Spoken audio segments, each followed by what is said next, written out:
Man na. Pag man ano. Iyon na ang Ginoo. Pero nagbuntis ako kay Irene. Ang larga sa akong Manila. Kasi nahanap ko ang tatay. Dahil nahanap ko ang tatay ko. Kasi kaya ang aking tatay. Ay, nasa isip ko eh. Sabi ko, wala akong nanay. Ang tatay ko nasaan? Kasi hindi nga ako maniniwala. Yung tatay ko, yung ipapawalo, at saka si Dibay, hindi ako sa kanila maniniwala. Kasi ang nahanap ko na tatay, ang Ginoo. Yun. Maski pa nagpakita sa akin ang Divine Mercy. Na 14 years old ako. Hindi pa ako. Iba yung hinahanap ko na tinuklas ko. Ama. Yun ang hinahanap ko talaga. Hanggang misyon. Nakabulag balik sa kong lumbana. 1 year may nakabulag. Pagbalik, nagkabalikan. Pag anak na ako kay Irene, kabalikan naman yun. Pag anak na ako kay Irene, si Irene, 1 month and 3 months, ang ama sa akin. Hindi tayo natagpuan ang ama. Yan ang totoo yan. Kasi hinahanap ko ang aman Jehovah. Hindi kung sinong ama-amahan lang. Magpakita tagpuan sa akin. Yung ermitanyo na matanda. Yan ang hinahanap ko. Ngayon, ang nangyayari. Ikasal na mo ato ma. Wala pa. Wala Hindi pa. pa. Hindi pa. Dugay day ang kuan sa inyong relationship mo. Hindi pa. Kasi ako, ang ginawa ko sa Manila, pumasok ako sa yung class na parlor para mag-training ako. Kinuha ko yung technique nila. Professional hairstylist. Oo, kasi pag mag-aral ka ng mahal ang bayad eh. Dito, So apply ka. Para matraining ka. matraining ka talaga. Para maging professional ka na. Ano ka? Alam mo lahat ang anong gagawin. Mga artista ang mga customer.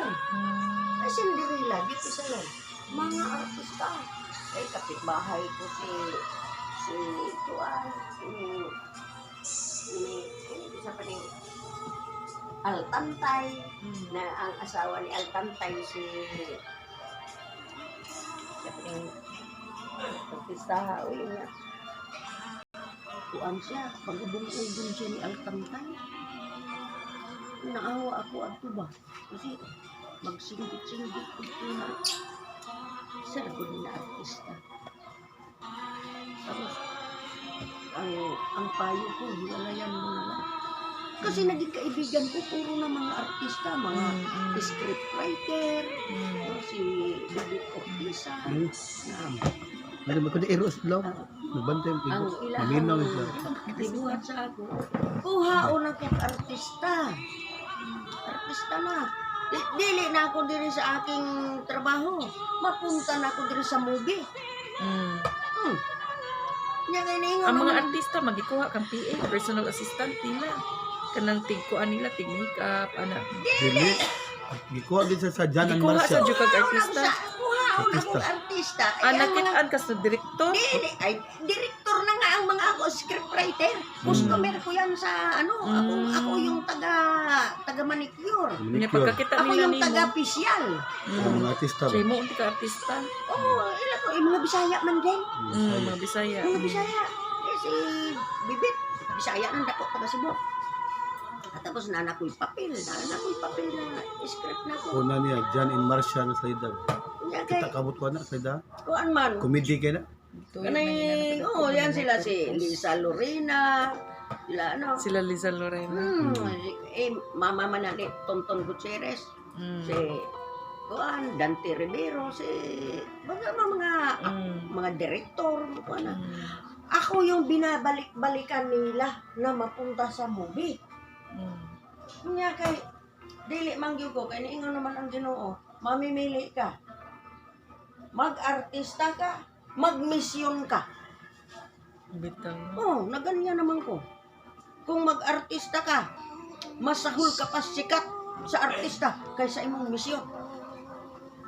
Hindi, naganyan ako. Papa, ilan mayroon akong script?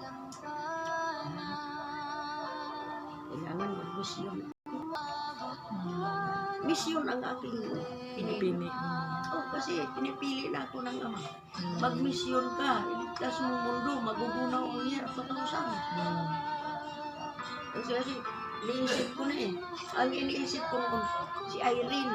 Si Irene, iniwan ko man si Irene dito sa England niya. Kasi nag-stepping stone naman ako. Hindi ko pa rin natagpuan ang Ama. Hindi pa rin. Pero ang nagpakita sa akin, si Mama Mary sa Quiapo. Sabi ni Didit Ortiza, dahil matukag Quiapo. Kasi Mama Mary magpakita sa imo sa Quiapo. Pero mag-sacrifice ka, magsimba ka ng 7 ka Biyernes. Ika-7 ka Biyernes, magpakita na sa imo si Mama Mary sa taas. Ano na? Kita ko talaga alas 4 na yung Mother Perpetual naglakad. Nagpapita ko niya Oo. perpetual. Well, 14 years old ako, hindi ba yung Mercy? Na alas 4, mga 1989 siguro ako si Mama Mary, 1989. Tapos sa more or less na yan. Tapos kasi si Aman Jehovah, ano na? Kapit ka. Wala pa si Mama Mary, 1979. Ang 1979, kaya nag-graduate ako, 1970.